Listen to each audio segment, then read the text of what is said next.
What is up, guys? Technicals Tinkers here, checking in on our little 3D print operation for today. I own a business and I started doing 3D printing, and I was like, maybe I can extract some money out of this. So I'm learning about 3D printers, documenting the process along the way. Give me some tips, feedback, and suggestions. Subscribe to the channel if you're not already. I do giveaways and stuff like that. I see a lot of my viewers view the content but don't actually subscribe. So take a minute, subscribe to the channel, and we'll see what I got working on today. So if you saw yesterday's video, it's kind of like, you know, sort of refreshing, rehashing my whole spin, my whole thinking on this whole 3D printing thing. I was kind of sneezing out a lot of ideas. So I've got some plans moving forward. I've already begun executing them. Let's see what I'm printing though right now. If you remember the character model that we were doing, which character models will still be kind of a component of this, the teddy bears were giving me a lot of trouble. It took like 3 times as long as it was meant to take. And then they ended up being the wrong size. I printed them at 100% instead of 150, but finally, we got the right size bears. Just finished up this morning, and they seem to be okay. So I'm gonna take these in, size these up, set the character model on top of it, and see if it fits together or if I somehow screwed it up again. Over here on the A1, we're doing a 45 ACP. It's a bullet model. Had to order more brass PLA because I'm getting a little low, and with Christmas is like next week, I think. Shipping times are taking a really long time, so I'm just printing one instead of a whole plate of them. Now, there's not like a lot of back and forth filament swaps on this, so it's not like you save a whole bunch of filament by printing more on the plate, because it only changes once here at the top, and I actually just turned that off completely. The purging or the priming tower. So that'll finish up in the next couple hours. I believe, yeah, up here on Cobra 1, we've got sort of the final version of our knockoff spool holder thing. Made some more adjustments there. We'll take a look at that. And down here, we'll kind of go over this a little more later. I've got a Moai head printed in a gold silk. It looks pretty cool, pretty striking. The only problem is these lines. Like, I noticed this morning. I set this to print before I went to sleep. Now, there was no like stoppage or anything like that, so I'm wondering where these lines came from up here, because it doesn't seem like there's any sort of area where it started picking up like extra layers, or the travel time between these lines would have changed, or the heat would have changed, or anything like that. So I'm not exactly sure. Man, this thing's really on there. It's that silk, I guess, right? So if you know what that's kind of from, someone was telling me about the benchy hull line in 3D printing, like when something switches from doing just straight or a lot of infill to doing like top surfaces, it increases the travel time, and that causes like heat issues. I guess here when it started his ear and when it started his lip and next on his brow, I guess. I have no idea. I was really hoping that this would come out a lot more uniform.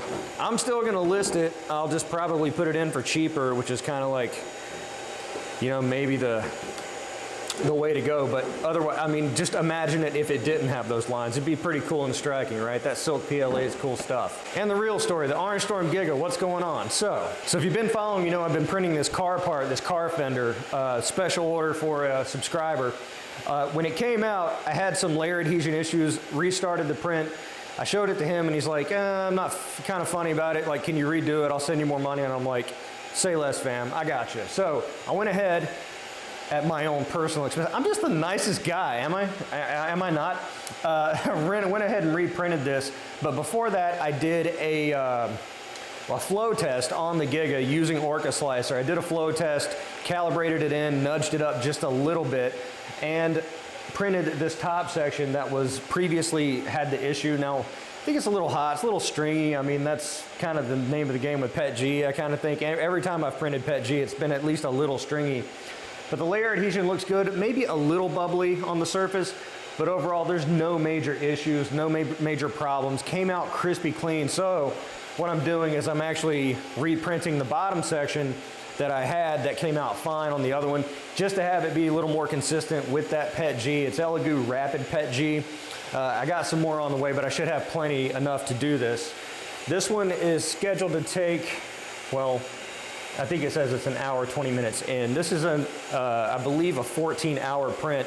It's a 0.7 layer height, and I really wanted to watch this for bed adhesion. I found that putting the center of the print on the seam between the beds maybe gives me some better layer bed adhesion. Not that there was a problem previously, especially with this part component, which I think is a little more stable. But it seems to be looking pretty good. The top surface looks fine. I don't know if I can get a shot through.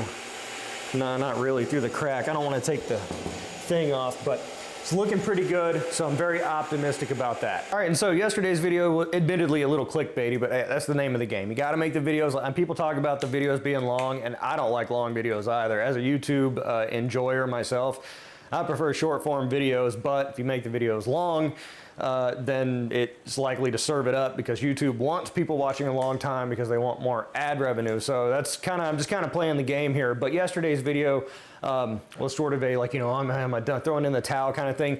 I'm not, but it did prompt a lot of questions. And if you saw yesterday's video, I was kind of remarking on that.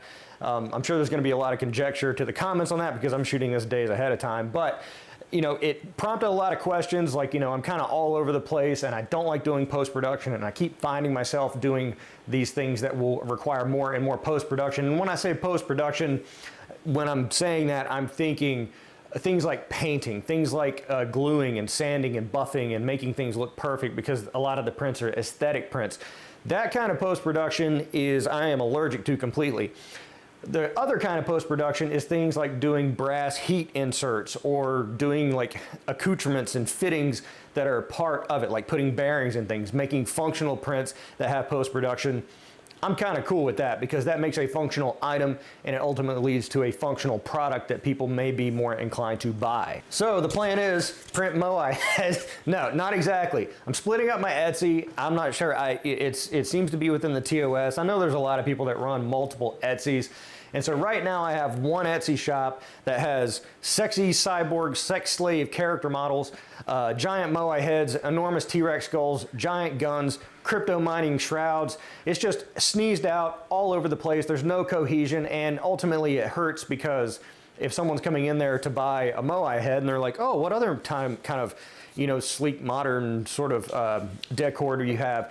And then they click my store link and they say I've got giant guns, crypto miners, and sexy cyborgs. Maybe they'll be a little turned off, maybe a little less inclined to buy. I know like the character model thing has kind of been a back and forth. So there's kind of like, you know, these two different camps, people that really just don't think that kind of stuff should exist at all, contributing to a degenerate society, and the other people who just don't care, but maybe don't want to see it. And then on the other end of the extreme, there are people like, you know, sitting there like, oh yeah, give me more of that.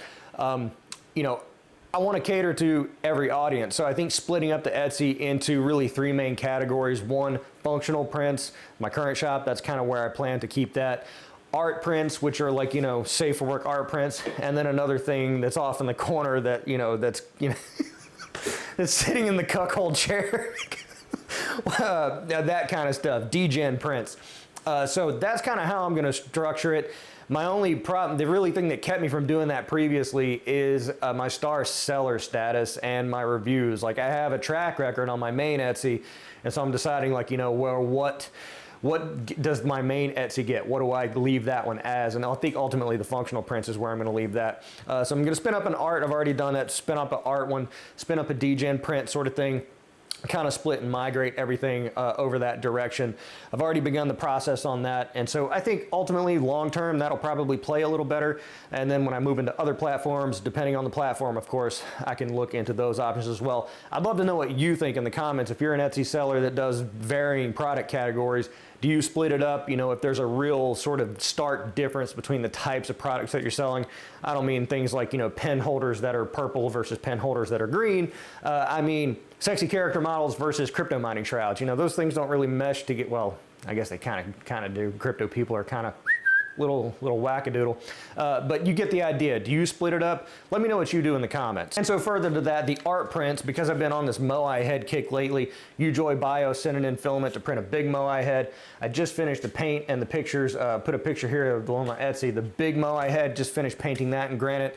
And so I'm like, I'm Moai crazy right now, so let's just focus on the initial products that go on the art print side. I'm just gonna do Moai heads in various colors and various styles, and then just put those there. And so maybe I'll have like 10 different Moai heads.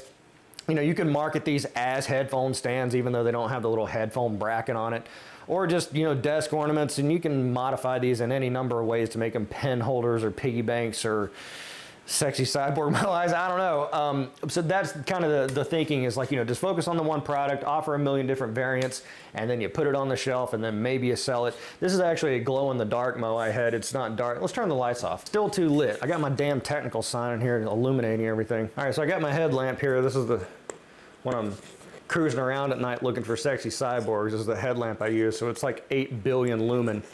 So let's see if this thing is truly glow in the dark. Yeah, kinda. Yeah, most definitely.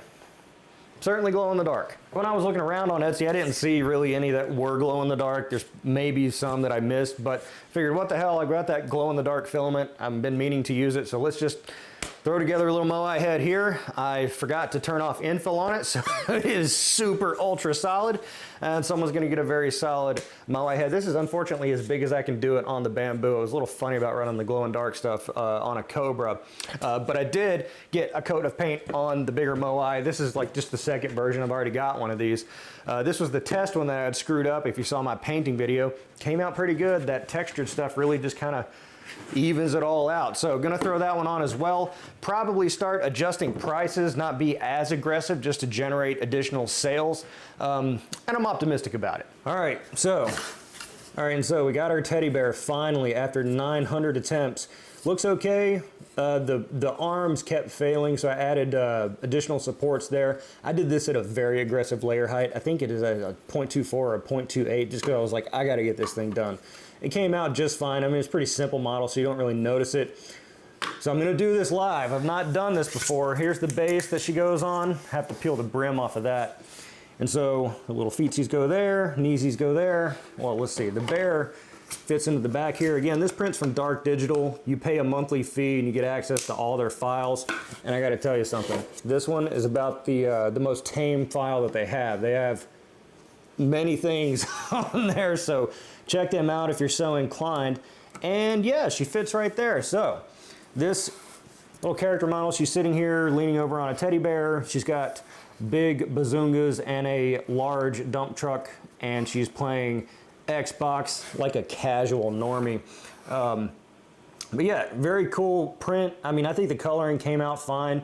It's a little layer liney, but you know, again, my thinking with this print was less of the avid connoisseur of sexy models and more so leaning into a person who has like a general curiosity, like a gamer kind of person, basic gamer kind of person that's like wants a sexy gamer girl sort of model sitting there that's not too racy, you know, that doesn't have like, that isn't ultra graphic, that they could put on their desk or something like that and people are like, haha, cool. And it's instead of like, you know, I need to report this person to the police.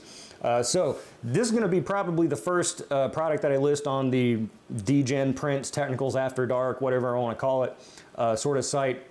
And I'll be slowly migrating all my other character models over there as well. Which another thing that kind of bugs me too is that the character models, by far, if I sort by like 30 days, the most amount of traffic I get are from the character models, hands down. You know, previously it was like the crypto mining stuff.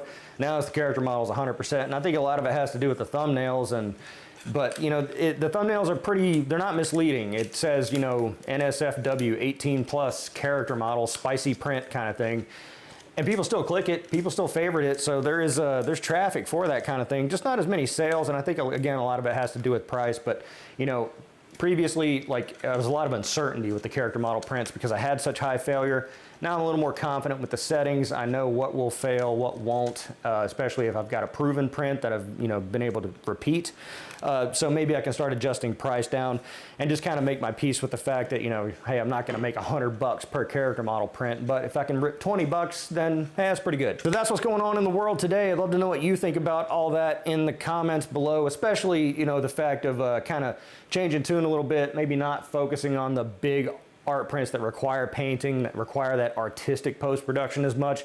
I was thinking of maybe calling local gun shops in the area about all these guns. I'm still gonna sell them. I'm still gonna list them on Etsy and keep the prices very high because it's just not worth it to sell them for that much less because of the shipping. But thought about maybe emailing the local gun shops and be like, hey, I got some big decor here. Do you want it for a couple $100? Because that's basically what I would get if I sold it on Etsy because the shipping fees just eat me alive. to send these things. So that was kind of an idea. Whether or not it happens, I don't know. Maybe I'll get a wild hair and try to do that. But that's the game plan for today. Again, let me know what you think in the comments below. Be sure to like the video because it's the nice thing to do, and subscribe for more content like this. I'm the Technicals. See you next time.